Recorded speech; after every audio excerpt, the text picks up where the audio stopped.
So we're holding in the Gemara where it said Begizei Tzemer ve'ein metaltalin.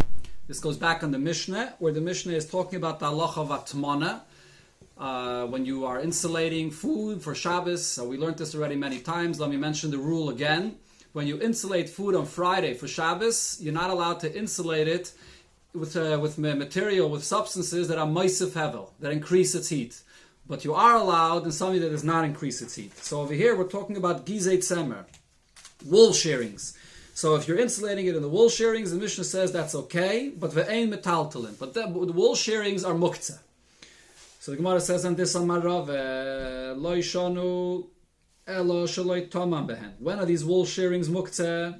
If you did not use them for the insulation, for that tmana. Aval tomam behen, if you did use it for that tmana, then since he's using it now for atmana, so he's using it for Shabbos and it's fit for use, so it's not muktzeh, metaltal noisan. It's allowed to be moved on Shabbos. So one of the students that was there for just one day asked the following question to Rava. So it's interesting. The Gemara points out that was his first day in the Beis Medrash. Apparently the question the Gemara is about to ask is such an obvious question that even a student from one day was able to ask this question. So the Gemara quotes the Mishnah. What does it actually say in the Mishnah? You could do the atmana of your pat in the wool shearings, but ve'ein metaltal noisan, and you can't move the wool shearings because it's muktzeh. And then the Mishnah goes on to say, Keitza do oiseh, so how do you do? How do you access your food? Neitel es hakisui, you remove the cover of the pat, ve'hei noiflis, and the wool shearings will fall down on its own. You can't touch the wool, you can't move that is the wool shearings, you can just remove the cover. So it's pretty clear in the Mishnah that we're talking here about the gizei tzemer that you used for atmana, and it's still muktzeh. So how could Rav Rava said that only if you did not use it for that atmana, then it's muktzeh? Elo says the Gemara, I itmer, hachi itmer. This is what Rava must have said. Omar Rava, lo yishanu, elo shelo yichdon la atmana. When are these wool shearings going to remain muktzeh if he did not designate them for muktzeh? He wants temporarily use them for the atmana. So in that case, these wool shearings are usually designated for making garments out of it. So it's raw material, which is muktzeh. If these gizei tzemer you did designate it for the atmana, so then metaltal noisan. So then that's what it's designated for, and that's a use for Shabbos, and it's not muktzeh.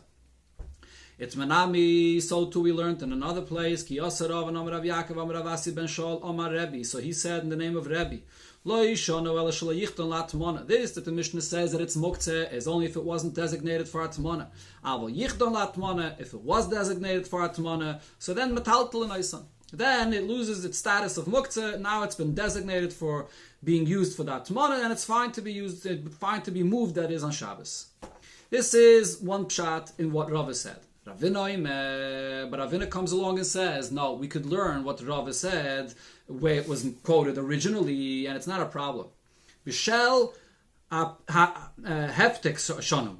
What the Mishnah is talking about over here is that you have the gizei tzemer that come out of the warehouse, and when they come out of the warehouse, they're certainly not they're certainly muktzeh because they are made for clothing. All right, so in that case, when it comes from the warehouse and it's made for clothing, so therefore the Mishnah says that it's going to be muktzeh. But what Rava was talking about was the wool shearings did not come from the warehouse. So if it's not coming from the warehouse and it's not designated for clothing, so over there Rava said once you move it, you use it for atmana, it's not going to be muktzeh. So therefore there's no stira between what the Mishnah said and what Rava said. For this as well, the Gemara brings a raya. Tanya nami hachi. We learned in the Braisa that says gizei tzemer shall heftek, the gizei tzemer that come from the warehouse. Ein metaltal anoisam. You're not allowed to move them on Shabbos. These are raw materials from a warehouse made for clothing. V'miskinam balabayis l'shtamish behen. If, however, the balabayis prepares them and designates them to use them for atmana, then metaltal anoisam. Then you're allowed to be metaltal. You're allowed to move them on Shabbos. This is the conclusion of the two pshatim that we have over here relating to our Mishnah. Either the Mishnah is talking about all kinds of gizei tzemer, or the Mishnah was specifically talking about gizei tzemer that came from the warehouse.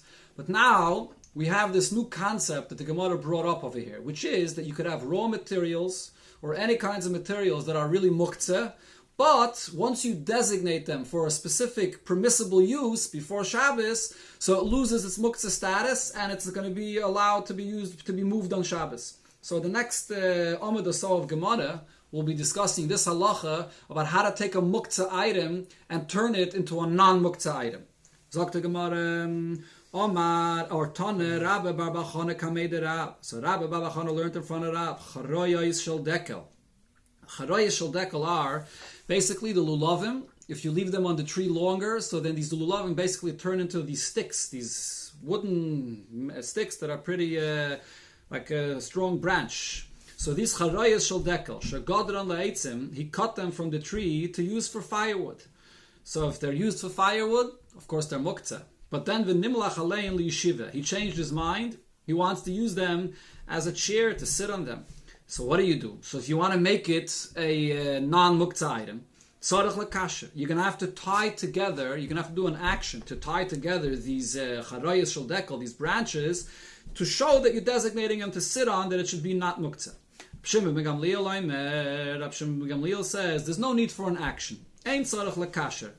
He doesn't have to tie them together as long as he changed his mind, and in his mind he mentally designated them for the use of sitting on it. That's enough to turn it into a non-muktzah item. Before Shabbos. Yeah, before Shabbos, of course. Tani law, who Tani law? So Rabbi Baba Chanem brought this brayse, who Amala, and he also said halacha Rab Shimon ben Gamliel, that we pass like Rab Shimon ben Gamliel, that as long as you designate it mentally in your mind, it's not muktzah. Itmar. So now this subject we learned also as a machlokes between Rav and Shmuel. Rav koishen. You have to tie together the branches of the palm tree in order to show that it's not muktzah. Shmuel Amar, no need for an action. Koishen. It's enough if you think mentally that you're using it for a seat, it won't be muktzah. Now the Gemara brings a third opinion. But Rav Asi Amar, Rav Asi is actually more makel even. He says you don't even have to mentally designate it either. Yoshev, as long as you sat down on it, you used it as a chair, afa pishalei kisher, you didn't tie them together, vafa pishalei chishiv, so you didn't do an action and you didn't think that mentally and designate it, it's fine. Once you sat on it and you used it for that, that's enough for it to become not muktzah. It's not anymore firewood, it becomes a chair. So now the Gemara asks, where did Rav Asi take his opinion from? Rav Asi is an Amayra. We before brought a brayse of two Tanaim that argue about this. So where's Rav Asi coming from? Bishloim Rav, Udama Tanakama. Rav is following the opinion of the Tanakama in the brayse, that you need an action to turn it into a non-muktzah item. Shmuel Nami Udama Rab Shimon ben Gamliel. Shmuel follows the opinion of Rab Shimon ben Gamliel. El Rav Asi Dama Kaman. Whose opinion does Rav Asi follow? Answers the Gemara, Hudamakai Tana. He follows the Tana of the following brayse. The Tanya we learned in a brayse. Now this brayse is not discussing muktzah. According to Tosfos, maybe it is, but Rashi's pshat, the simple pshat here, this brayse is discussing not carrying on Shabbos. So the rule regarding carrying is, which we're going to learn extensively in the next Pedic, that if something is a garment, of course you're allowed to wear it and carry it outside on Shabbos. But if you have something that is not a garment, so then you can't carry it on Shabbos. So now, what this brayse talks about is as follows. Yotzim bepikurin ubetzipa. You're allowed to go out with pikurin and tzipa, which are either a linen or wool band-aid. Basically, this is what it is. Basically a band-aid to protect the person's wound.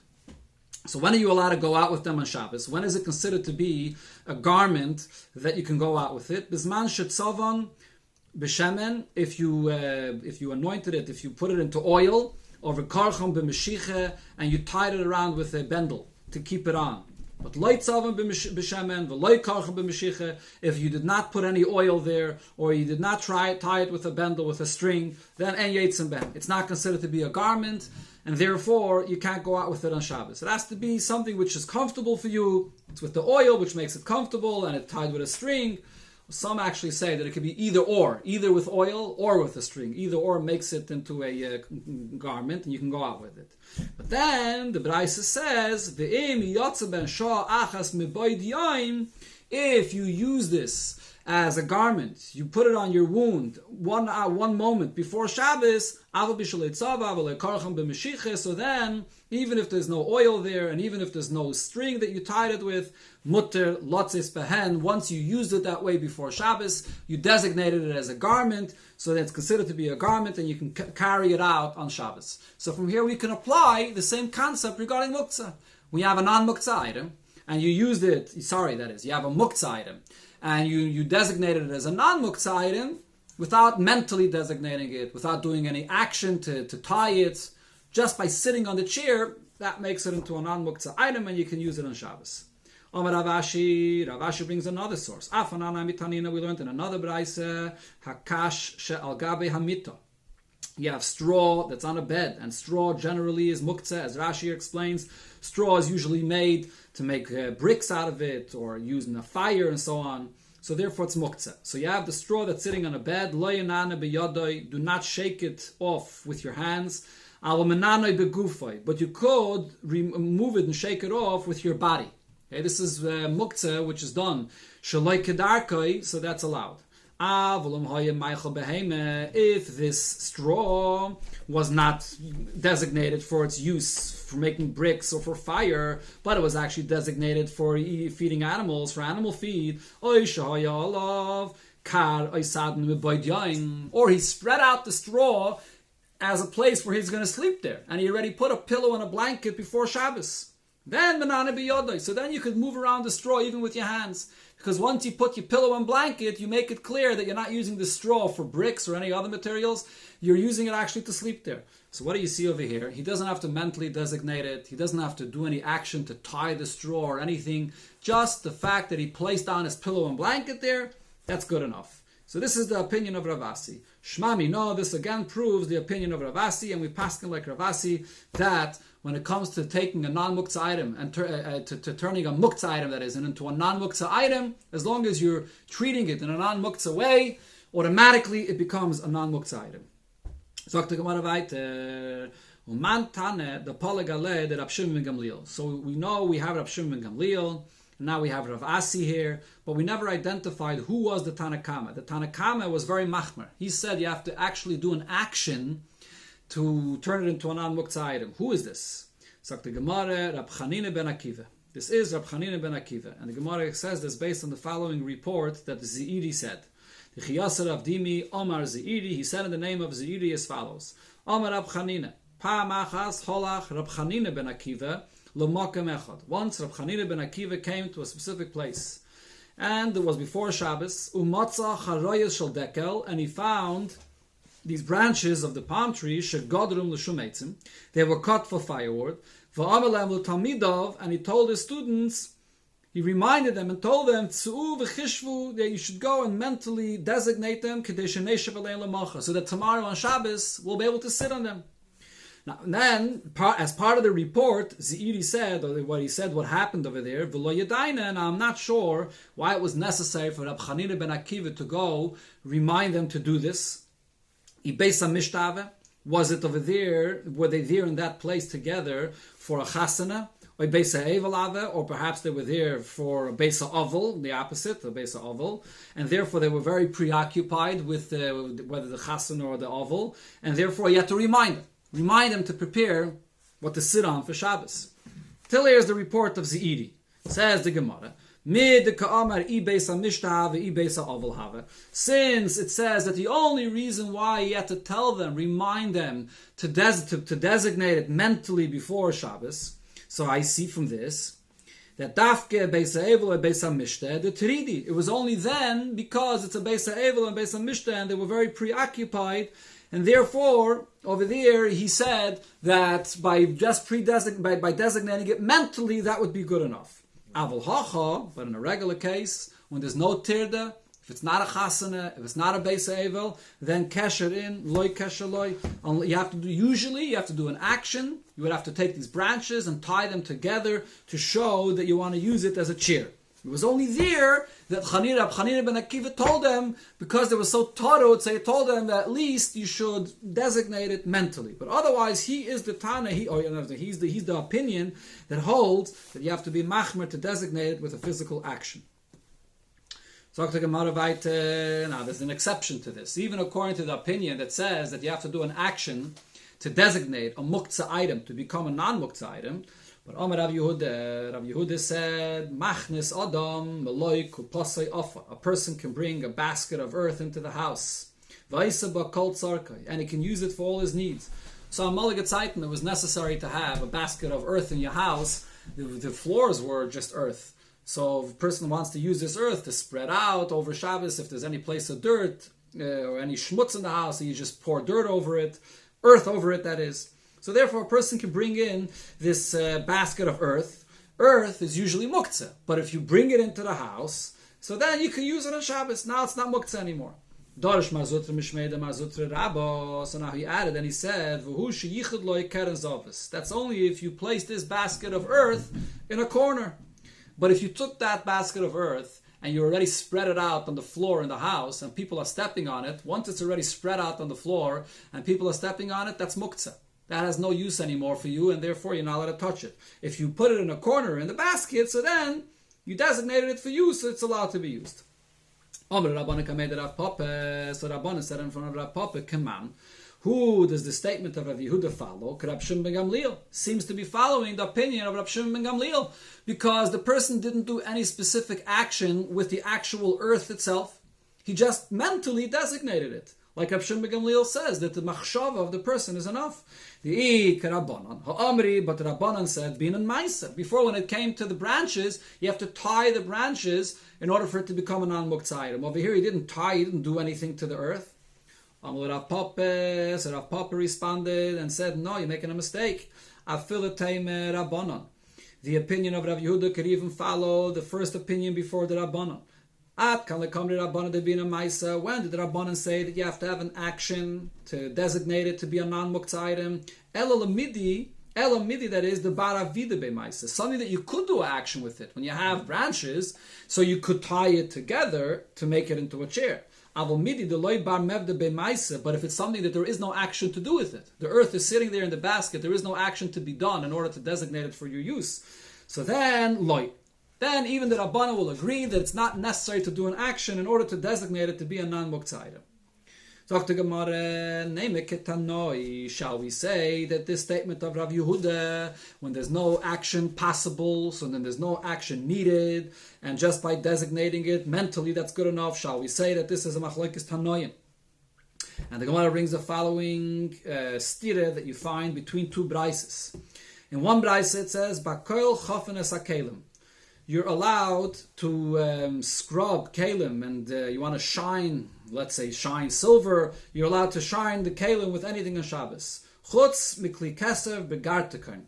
Besides silver, you can't shine it with tartar, which is Rashi over here says ofra shagodl b'chovish al yayin, some like earthly substance that grows in barrels of wine. So that you can't use on Shabbos. Why not? So Rashi over here says, because when you shine it with this substance, it scrubs it, and it could be the malacha of memachik. Memachik is when you are smoothing things out. So this is the malacha of memachik. So therefore, with this, you can't shine your kesef. Now, so what do we see from here? Or actually, this is part of the Braisa. I mean, if you look over here on the side of the Gemara, or on the other Gemaras that has it in a note, this is Aval, the Braisa continues, Neter v'chayil, if you're using nitter or sand, that you're allowed. This is something that there's no issue of it scrubbing it, and therefore this is just shining it, and that's allowed to be done on Shabbos. Mutter.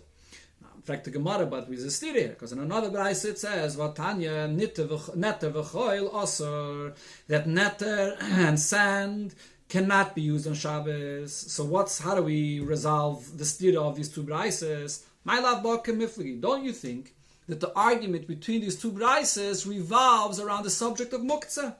Because we're talking here about sand, right? So sand is something that if you don't designate it, it's not muktzah.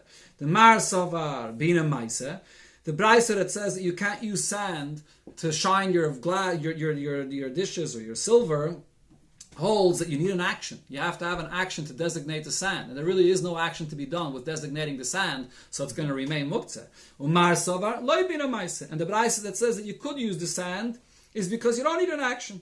If you designate it mentally, that's good enough. There is no action possible to be done over here with the sand. So therefore, it's not going to be muktzah. Says the Gemara, loy. The machlokes here between these two brises does not revolve around the subject of muktzah. The kulam loy bina maisa. Everybody agrees that if you have an item that's muktzah and there is no action to be done with it, in order to turn it into a non-muktzah item, there is no action needed. And over here, the argument has nothing to do with muktzah. V'loi kashya. There's no question here. Here the Gemara brings up, as it does many, many times, the machlekes of Rabbi Yehuda and Rabbi Shimon regarding a dover she'ein miskaven. Is a dover she'ein miskaven aser or mutter? Ha, Rabbi Yehuda, the brayse that says that it's aser to use this sand to shine the silver follows the opinion of Rabbi Yehuda. The Omar dover she'ein miskaven aser. Even if you're not having kavana, it's still aser. So this chayil, the sand, even though it's not for sure that it's going to scrub it, but it might. Since it might, and therefore it's aser. Even though you're not having kavanah to scrub it, you're just trying to shine it. But still it's aser, because even a davar she'ein miskaven is aser. And Harab Shimon, the other brayse that says that it's allowed, the Omar davar she'ein miskaven mutter. If you're not having kavanah that it should scrub the silver, or you may actually not even want, you befedish don't want it to scrub the silver, so it's mutter. Right? So that's the argument regarding netter and chayil. Okay. So now, what have we explained? What are they arguing? The argument here revolves around the concept of dover she'ein miskaven. When you're shining and it's going to scrub, not with your kavanah, is that a problem or not? So you said that the brayse that says that it's permitted is Rab Shimon, is following the opinion of Rab Shimon. Now the Gemara quotes the rest of the brayse. Let's see what else it says there. Aim is safe for the brayse there continues. So the brayse says that you can use net of v'choil to shine your silver. So but then the brayse says Avalo yachav bem saroi, do not use it to scrub your hair, to wash your hair with it. Why? Because your hairs could fall out. Possibly your hairs could fall out when you're doing that. If we're following the opinion that says that Eina Machaven, you have no kavanah that your hair should fall out. So it's not an issue. It's not. And the Gemara brings a Befedish Mishnah that follows the opinion of Rab Shimon and says that it's not a problem. Nazir. A Nazir, of course, is an individual that one of the things he's not allowed to do is cut his hair. So therefore, he's not allowed to do anything that he will be pulling out hair. But the Mishnah says, Chayfif, he's allowed to scrub and wash his hair with this netter and chayil, that may take out hair. Umefaspes, he may separate his hairs that might be tangled. He can separate his hairs with his hands. Why? Because in these two cases, he's eina mechaven. It's not necessary that the hair is going to come out, so therefore he's allowed.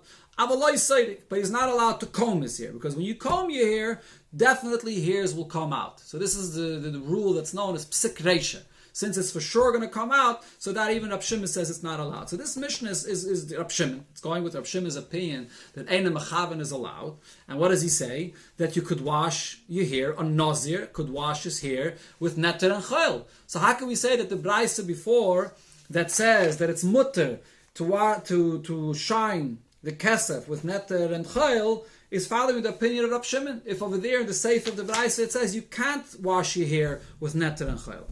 So the Gemara has to retract of what it said before, that the brayse goes according to Rab Shimon. Ella, rather, what we have to say is, Ha v'ha Rab Yehuda. Both brayses that were discussing the netter v'choil, whether it could be used to shine the silver, they're both Rab Yehuda. That says that Eina Mechaven is still aser. V'trei Tanoy live with Rab Yehuda. These are two opinions following Rab Yehuda's shitta. Hi Tana. Aliba de Rabbi Yehuda Sava. One Tana, according to Rabbi Yehuda, holds Gorir, that if you're going to use netter and chayil, it's not going to shine your silver. It may also scrub it, and therefore it's a problem. And V'hai Tana, Aliba de Yehuda Sava, Loi Gorir. And the other Tana says, no, this kind of substance, this sand, does not scrub the silver, and therefore it doesn't scrape. That is, okay, that's a better word. Thank you. It does not scrape the silver, and therefore it's not a problem. Okay, so the Gemara's conclusion right now is that both brayses are according to Rabbi Yehuda, that says that Einoi Mechaven, when you do a malach on Shabbos and Einoi Mechaven, it's still aser. Fragt the Gemara, Rabbi Yehuda, what are you saying? That both brayses go according to Rabbi Yehuda. Aim is safe. Look further in there in the brayse what it says. So what did it say? You can't wash your hair, it said, but then the brayse says, Avol ponov yodav v'raglav mutter. But to wash your face, your hands and your feet, it's allowed. Fragt the Gemara, why is it allowed according to Rabbi Yehuda? Hamaver seyer, it removes hair. How could you wash your face? You have the beard, and it can remove the hairs from the face. So how is it allowed? Rabbi Yehuda, Eina Mechaven is aser. So the Gemara gives three simple answers. Either we're talking about a child that has no hairs and not on his face, and he doesn't have any hairs that it's going to bring out. Or we're talking about a woman that has no beard. Or we're talking about a sris, which is a person that doesn't grow any hairs, and therefore there is no hairs over here to be concerned about. That concludes this section of the Gemara, which the beginning of the discussion over here was being to the subject of muktzeh, how you designate a muktzeh item to become a non-muktzeh item. But now, since we brought up this Indian over here about washing yourself with different substances, whether it's going to pull out the hair or not, so the Gemara now brings up different things about this. Amar Rav Yosef. I skipped one line. Amar Rav Yehuda, Ofra Levent, the powder from a brick, some kind of a brick, the powdered brick that they used as a soap. Shari is allowed to be used in Shabbos. It does not pull out any hair. Amar Rav Yosef said, Kuspa Disman, the pulp of sesames, I believe it is. Shari, that's also allowed. Amar Rava, Afra Pilpuli, the powder from peppers. Shari is also allowed. Amar Rav Sheishes said, Barda Shari. Barda is allowed. My Barda, what is Barda? Amar Rav Yosef, the ingredients of this Barda is as follows. Tilsa Ohala, a third of it is Ohala, which in English is aloes, and Tilsa Asa, a third of it is from Hadassim, and the Tilsa Sigli, and a third of it is violets. That's the ingredients. So, this also will not pull out any hairs. Amar Rav Nechami Bar Yosef said, Kol hecha deleka ruba Allah shapedami. As long as it doesn't have in the ingredients mostly of this Allah, it's allowed. So before he said that it's only if it's a third, and Rav Nechami Bar Yosef is saying as long as it's not the majority of the ingredients. Now the question was asked from Rav Sheishes. So according to Rashi's Pshat, this is an unrelated Indian. Are you allowed to take olives? I mean, the only connection that there is to the previous Gemara is because we were talking about crushing peppers, or what else did we have with it? Sesame thing. So the Gemara over here is also talking about a similar kind of thing regarding olives. Person wants to take olives and he wants to liftsoya zeisim b'Shabbos. He's sort of banging the zeisim in order to get rid of the bitterness, to remove a little bit of the bitterness of these olives. Is that allowed to be done b'Shabbos? Okay, so what would be the issue of doing this? He's preparing the food. We'll see later in the Gemara, there's a concept of tikkun eichel. There could be an issue of taking something that's unfit for eating. If it's too bitter to eat, and by banging it on Shabbos, you're making it fit for consumption, that might be an issue. Amalahu, so Rav Sheishes answered, to take food, to take olives, and to go and bang it like this, is that allowed to be done even in the weekday? Kasavar. So what does he hold? Why not? Mishum hefsed eichlin. Because you're destroying good food. What's the pshat? You're destroying good food because there's the oil, the olive oil that comes out that goes to waste. So you're destroying good food and you're not allowed to do that on Shabbos. There's an isra of hefsed eichlin. So the Gemara now says, shall we say, Pliga de Shmuel, that the concern that Rav Sheishes had, that it's going to ruin the olive oil, argues with what Shmuel said. No, Shmuel, because Shmuel said, and we learned this already in the Gemara in Brachas, a person is allowed to use, that is, bread for any of his needs. It's not considered busy eichlin to use, or hefsed eichlin to use bread for any of his needs. So the Gemara answers, no, it's not the same thing. Amri, they answered, pas loy meisa. If you're using bread for other purposes, it's not going to make the bread disgusting. You can still eat it. You can still fit for human consumption. Hani meisi. Over here, however, the olive oil that comes out is repugnant. No one's going to eat it. So therefore, you're taking good food, and you're not going to be able to eat. You're not going to be able to use the olive oil. So therefore, he said it's not allowed to be done this way, not on Shabbos and not during the week. The Gemara returns to what we were discussing before, which is the different soaps or things that were powders that were used to washing yourself on Shabbos. These three Amiroim were sitting together. Barda, and it was on Shabbos, and they brought Barda. They brought this powder Barda. The Gemara said before the ingredients. Ameimer Ravashi Moshu. Ameimer Ravashi washed themselves with it. Mazutre loy Moshe. Mazutre did not want to wash himself with this Barda. Omrulei, so they said to him, do you not hold of what Rav Sheshes said? Barda Shari, that Barda is allowed, it doesn't pull out any hairs. Amalu Rav Mordechai, so Rav Mordechai, which was also present apparently, said to them, Bar Minei Demar, leave him out of this discussion. Don't ask him why he's not using it on Shabbos. He doesn't use it even in the weekdays. Now, he even in the weekdays he holds that it's not allowed to be used. Why? What's the wrong with using barda in the weekdays? Because he holds like what we learned in the Braise. Megarer Adam gildet soya. A person can scrub off any schmutz that he has on his skin, or the gilde makkah, or a crust from a wound that he wants to take off, shal psara on his skin, b'shvil tzara, because of the pain that he has from it.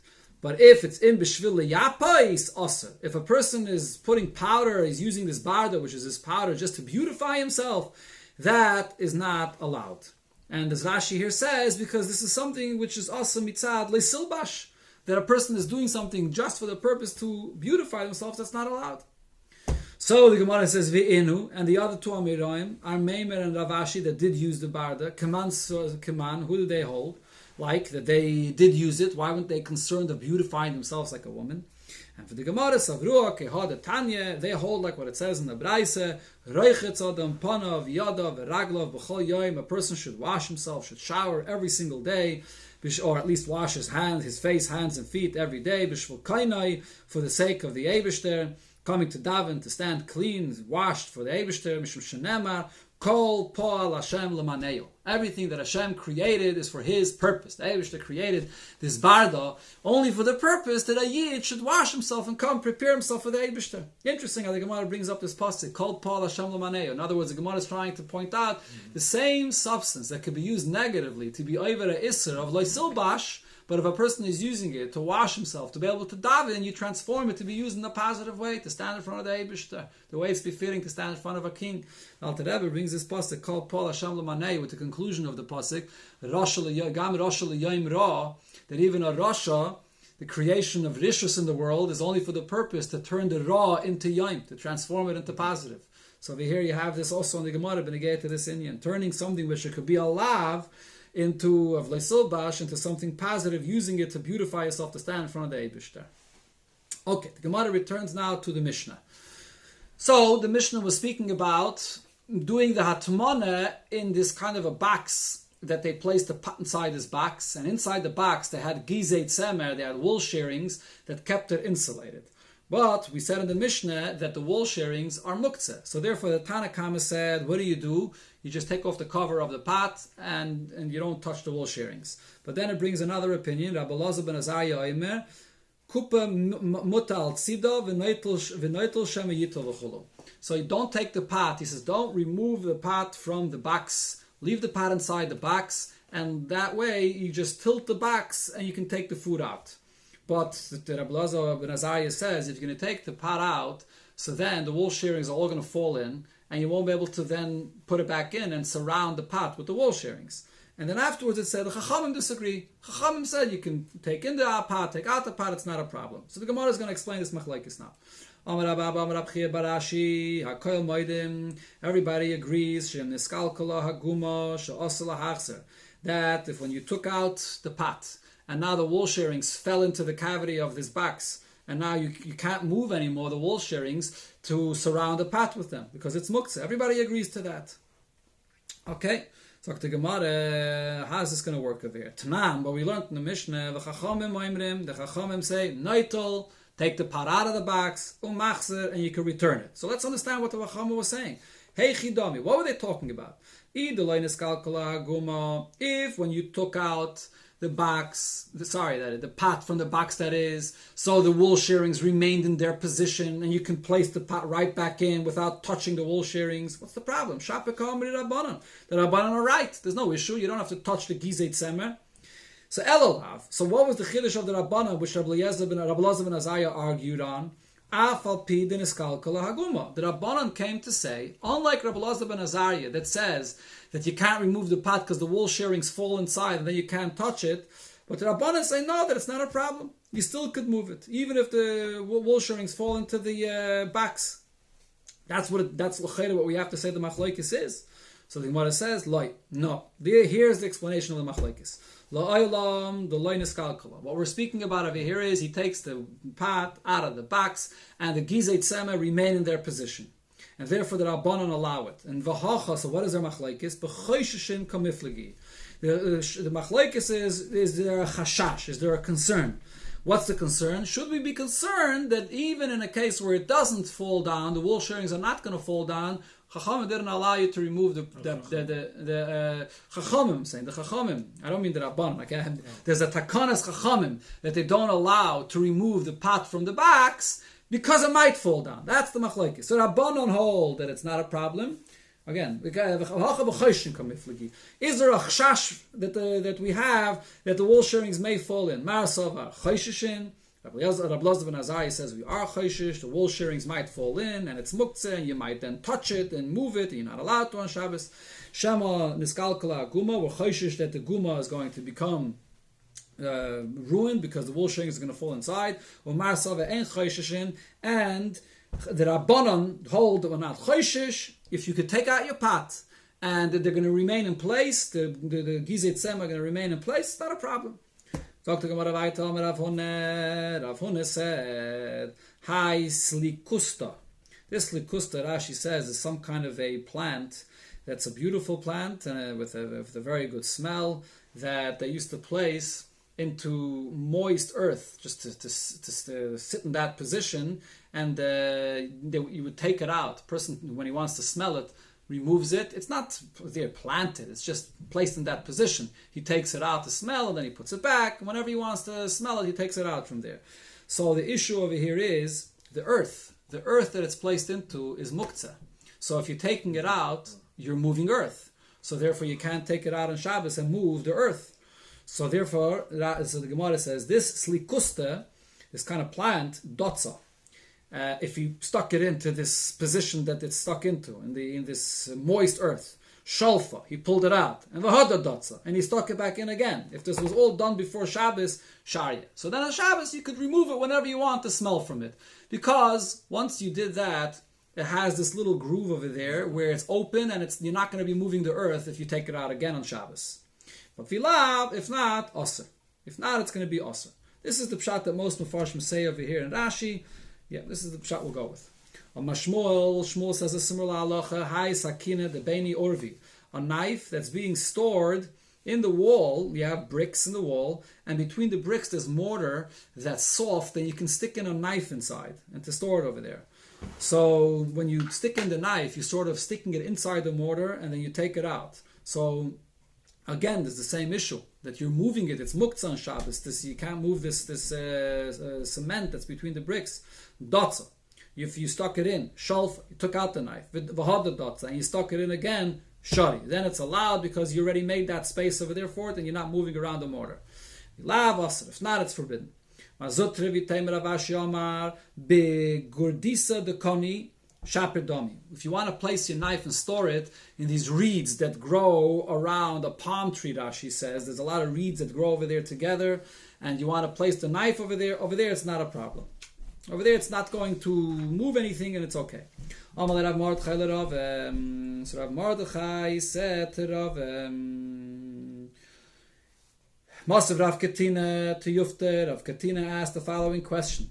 And this is a Mishnah in Kalim that says, Hatoimin lefes v'tznoinis tachas hagefen. If a person hides lefes, turnips, or radishes under a vineyard, he's putting it over there, he's storing it over there under the vineyard. That's a good place of, I guess, to keep it cool, a good place of storage inside the ground in a vineyard. Right? And it's not, there's still some of the leaves that are sticking out. So there's no problem of placing these turnips or radishes in the vineyard. There's no issue, we're on the Daf Nun Aleph, there's no issue for klayim because it's not planted there, you're just hiding it there. There's no issue of planting in Shemitah. There's also no issue of meiser that you're going to have to take meiser again. You're not planting it.